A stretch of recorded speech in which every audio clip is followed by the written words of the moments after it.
La verdad que en esta oportunidad, para el inicio del programa, la producción tuvo el tino de llamarlo al próximo entrevistado como para hacer una suerte de referencia y saber en realidad desde el poder cómo se puede llegar a ver. Una persona que tiene muchísima experiencia en esto, como es Alberto Kohan. Alberto Kohan, ¿cómo le va? Buen día, ¿cómo está usted? ¿Qué tal? ¿Cómo le va? Muy bien, está? Un gusto, ex secretario general de la Presidencia durante 10 años, acompañándolo a Carlos Saúl Menem. Hace poco lo veía en una entrevista y dijo que estuvo por Corrientes hace poco, ¿es verdad? Sí, estuve en Paso de la Patria, pescando. La verdad que viendo con tristeza lo bajo que está el río. Sí. Pero pesqué muy bien, devolví todo por las dudas. Sí, no. Para que nadie me diga nada. Siempre tuvo... Siempre... No sé, después viendo mucho tráfico, la verdad que veía mucho tráfico de barcaza, esa va para el Paraguay, creo. Y bueno, yo digo, el país sigue funcionando, pero estoy en Paso de la Patria visitando a amigos y gente que quiero mucho. Sí, su vínculo con Corrientes siempre fue expreso, no quizás tan público, pero siempre tuvo vínculos aquí con en la provincia, sí. ¿No? Sí, siempre fui, mira, a mí me gustó siempre, yo soy geólogo, me gustó cazar, pescar, andar, visitar amigos, y bueno, y lo he seguido haciendo cada vez que puedo. Estuve ahí en El Paso con unos amigos del Chaco. La verdad que me siento muy bien andando por todos lados. Me alegro. En este tránsito de esta semana, ¿qué explicación o cómo entiende lo que ha pasado, habiendo estado 10 años en el poder, decir, esta crisis, fruto de qué viene? No lo escucho muy bajo, por favor. Le preguntaba claramente en lo que ha sido fruto de su experiencia y una persona con tantos años como usted de estar en el medio del poder, ¿qué es lo que observa? ¿Fruto de qué es esta gran crisis política que se ha visto en estos días? Bueno, hay momentos de crisis política en los gobiernos. ¿Sabe qué es lo que veo yo? Porque también estuve en Córdoba. De que pareciera que estamos avanzando como hacían otros países en Europa hasta que lograron la estabilidad. El país va por un lado y el gobierno va por otro. Yo creo que la gente sigue trabajando, qué sé yo, en blanco, en negro, como sea. Pero esta crisis, bueno, la tendrá que resolver el presidente de la Nación, el gobierno. No es fácil perder una elección, porque cuando uno gana, todos son dueños, y cuando uno pierde, nadie se quiere hacer cargo. Bueno, el presidente cambió de gabinete, buenos nombres, nuevos, esperemos, vamos a ver qué pasa de acá al 23, ¿no es cierto? Que es el momento que se va a decidir. Claro. Yo confío en el país, la verdad, sinceramente, sí. Creo que el país es más fuerte que cualquier gobierno. A mí me llamó la atención que se reúne con la vicepresidente y después, 48 horas después, se produce una carta a la vicepresidente que provoca una eclosión política y a las 48 horas siguientes un cambio del gabinete. ¿Tiene un correlato esto? ¿Hay algún tipo de antecedente de esta naturaleza? ¿Cómo desde la matriz de poder uno qué tiene que pensar y ver qué es lo que está pasando? Bueno, este es un caso muy particular, ¿no es cierto? Porque el poder político está muy, digamos, repartido. Yo me crié políticamente y tuve la suerte de acompañar a un hombre que ganó todas las internas, que tenía la suma del poder y no lo compartía con nadie. Él siempre decía la misma frase: el poder no se comparte ni aún con quien se duerme. Y bueno, esto es distinto, este es un momento distinto, porque esto ha sido una coalición entre un movimiento que tenía su caudal de votos y una persona que no tenía caudal de votos, pero era parte del movimiento. Es muy difícil, la autoridad no se comparte, es como el volante de un auto, no se puede manejar entre dos. Pero ¿esto es un experimento, digo, la primera vez en la Argentina, de un gobierno de coalición? No, ya lo tuvo con De la Rúa y Chacho Álvarez. Chacho renunció y se fue, y no me acuerdo, fue para atrás. Soy muy joven, así que no me acuerdo. Sí.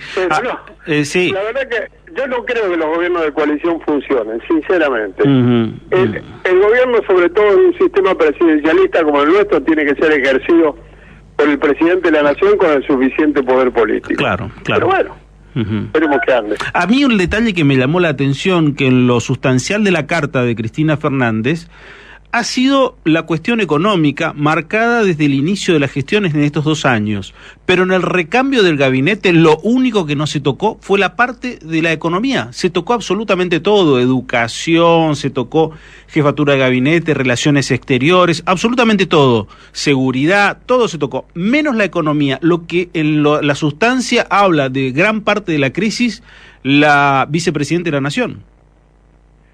Pero si usted tiene 20 millones de planes, creo que son más o menos ese el número, no tengo idea, pero por ahí es, y pierde la elección, es porque la gente está queriendo trabajo, no está queriendo planes. Porque la gente está queriendo educación, no está queriendo planes.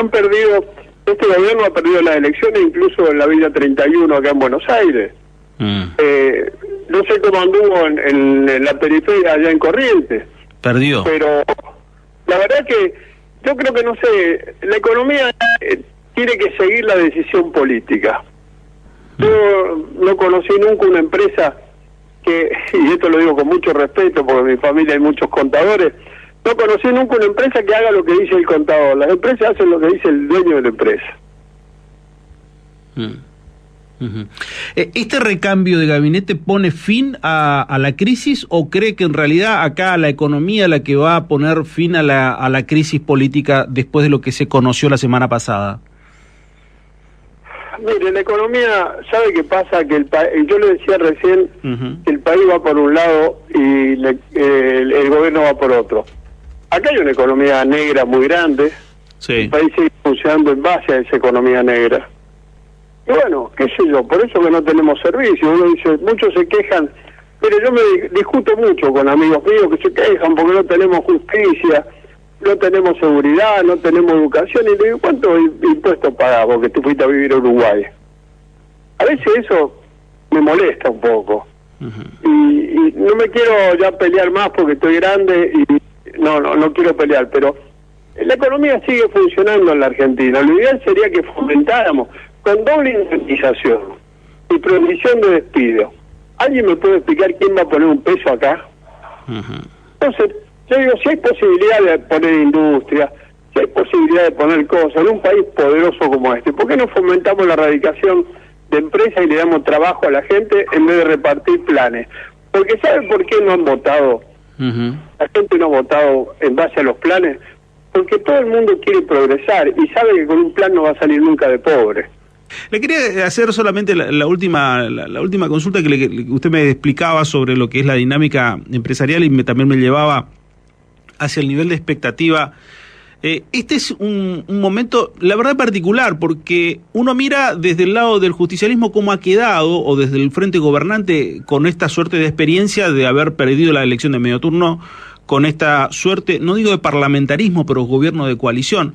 Pero si miro del otro lado, de la oposición, miro que el PRO, los referentes de Macri perdieron. Ganan los referentes de otros sectores. El radicalismo perdió en los principales centros urbanos, salvo quizás Mendoza, pero el radicalismo en Córdoba perdió nuevamente, perdió el radicalismo en provincia de Buenos Aires, en Capital Federal casi que no existe, en Entre Ríos ganan otros sectores. ¿Es una transformación de la política? ¿Es un reacomodamiento de la política? ¿O qué es lo que estamos viviendo ahora? Yo creo que es una falta de propuesta también de la política.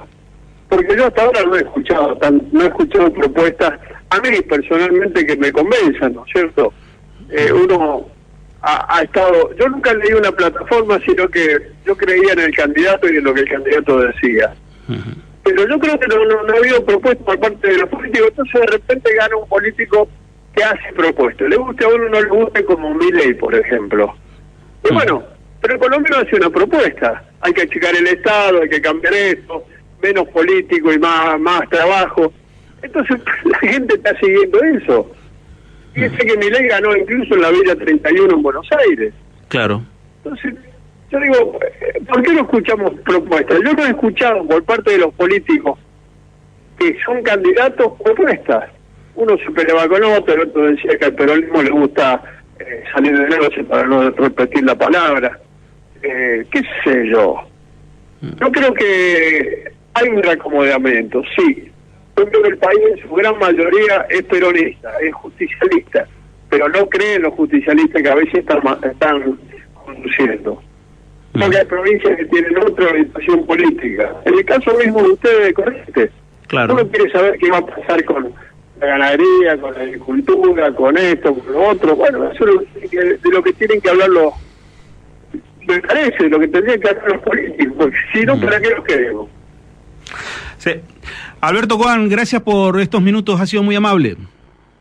Bueno, por favor, muchas gracias a ustedes. Por favor, Alberto Coan, ex secretario general de la Presidencia durante 10 años de la República Argentina, en contacto con nosotros.